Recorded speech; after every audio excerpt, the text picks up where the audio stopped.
Hi, my name's Emily Reyes. The natural resource that I decided to talk about was coal, just because a lot of my family works in the coal industry. Like a lot of my family members work out at the Jim Bridger power plant outside of Rock Springs. So to start, what is coal? Coal's a sedimentary rock. It's an abundant resource. It's typically a brownish, dark brown, black color. It has large amounts of carbon and hydrocarbons in it. It's also a non-renewable resource, which sucks because when it's gone, it's gone. It takes a long time for it to be created, pretty much. William Stanley Jevons from Outsourcing Energy and Empire in the Age of Coal, 1820 to 1911, he stated that coal is just a great raw material. And there's 4 types of coal: lignite, subbituminous, bituminous, and anthracite. Methods of collection.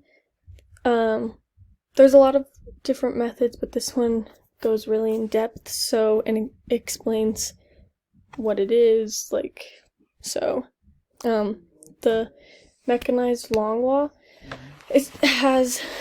it's just a piece of equipment. It's very complex. It has 3 main parts. So the first part is the shearer loader. The breaking of coal in massive and the loading of extracted coal on the armored face. So it breaks it and loads it. Then the second part has a main function to haul and produce coal out of the face towards the main transportation chain of the mine. So then it hauls the coal out, and a first secondary function to act as a sliding way for the shearer loader. So it just gets everything out.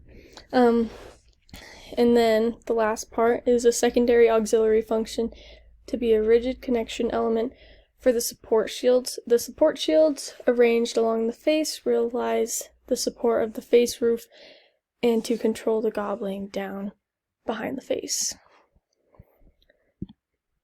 So part 2 of the methods of collection, there's surface mining, which is the removal of the crust, the very top layer, and pretty much you can dig down. It's very efficient, but it's also destructive.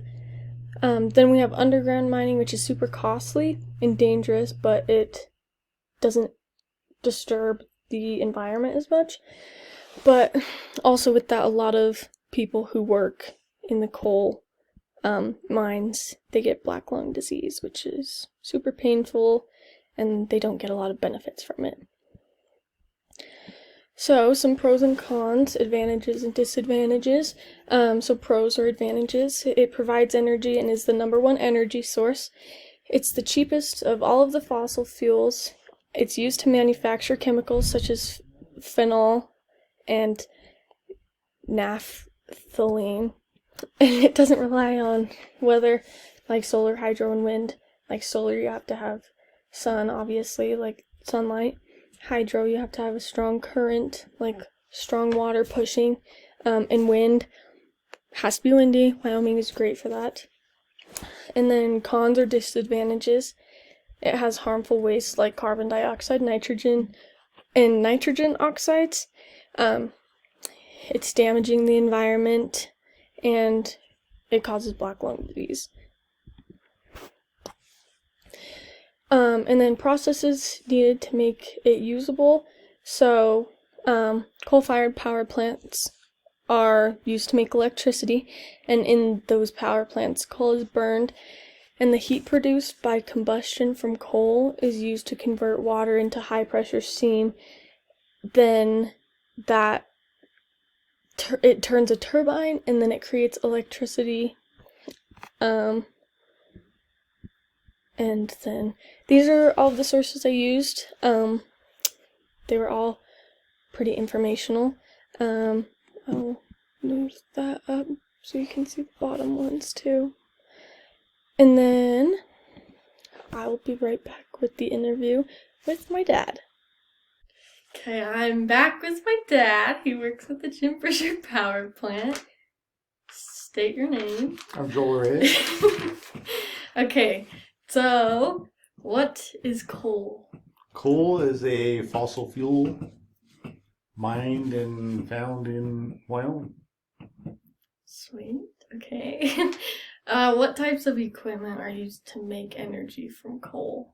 From coal. Yeah. First it has to be mined, taken out of the ground. Then it gets delivered to the power plant where we work, and that uses conveyor belts to get it from the mine right next door. And then we also have train cars that deliver from another mine that bring it to the power plant. Once it's there on the conveyor belts, then we crush it to a small size. Then it gets conveyed again. It gets stored in some silos. It gets pulverized, which makes it into a real fine powder, kind of like baby powder type material. Once it gets there, it gets blown into the furnace or the boiler. So it takes big fans to do that. And then it's burned, and we put water boiler tubes through the boiler, heats up the water, turns it to steam. The steam turns the turbine. The turbine is hooked to the generator, and that helps produce the electricity. That's so much. Where do you get the coal from? We get our coal from right next door to the Bridger power plant is the Jim Bridger coal mine. We get about, I want to say about 6 million tons a year from there. And then we get the rest of our coal from the Black Butte coal mine, which is on the other side of the interstate.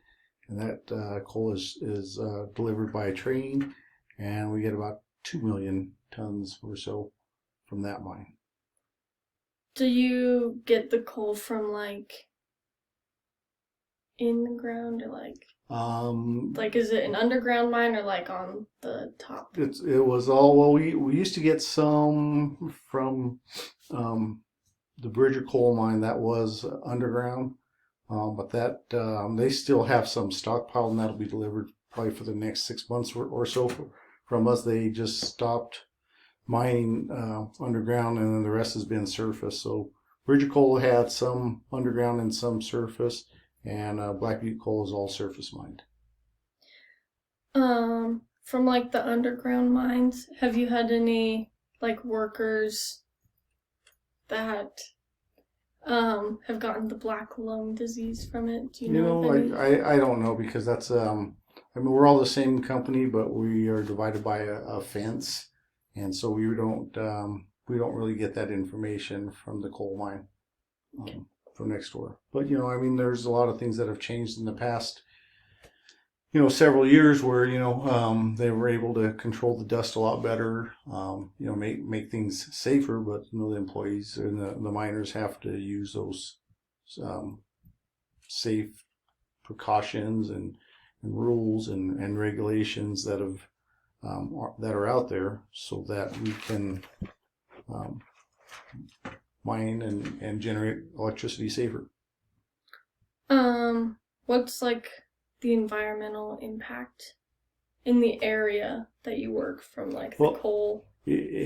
Specifically in my area, I work. It's called the scrubber and the precipitators, and we actually scrub we call it the flue gas, which is basically the exhaust of everything that's burned. So it goes from the boiler, and we send it through what we call the scrubbers and the precipitator. The precipitator takes a lot of the ash, real fine particles of ash, out of the system, and then we take the gases that is a byproduct of the combustion of burning the coal, and we scrub that, and we clean it up.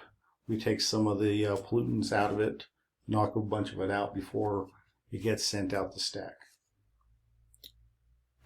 What does like a day in the life of you look like at work? Like, what do you do? In my job, I'm a maintenance planner, so I plan a lot of the maintenance activities, just to maintain the equipment that we have, so that it runs good, that it's available.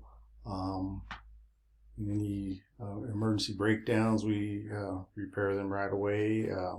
We're keeping in compliance with the environmental regulations that we have put on us by either the DEQ or the EPA, which is the Department of Environmental Quality or the Environmental Protection Agency. I was just gonna ask what those meant. Okay. Do you have anything else you want to say about coal? No, coal is is what built this country, and I know there's a lot of bad publicity, but things evolve over time, and eventually all the resources, the coal and oil and natural gas and stuff like that, those aren't going to be there forever. So but you can't just get rid of everything right away. The coal and the natural gas and fossil fuel energies are kind of right now what keeps the electric power grid stable, and we can't just turn our backs on them and just can't just lose stuff like that. I think it gradually is going to happen over time, but to say that we're going to be ready by a certain year or something like that, the technology is not there. Things are evolving, and people need to be patient, and I believe that the companies are doing our best to make clean, safe electricity, and I guess that's about it. All right. Thanks, Dad. Yeah.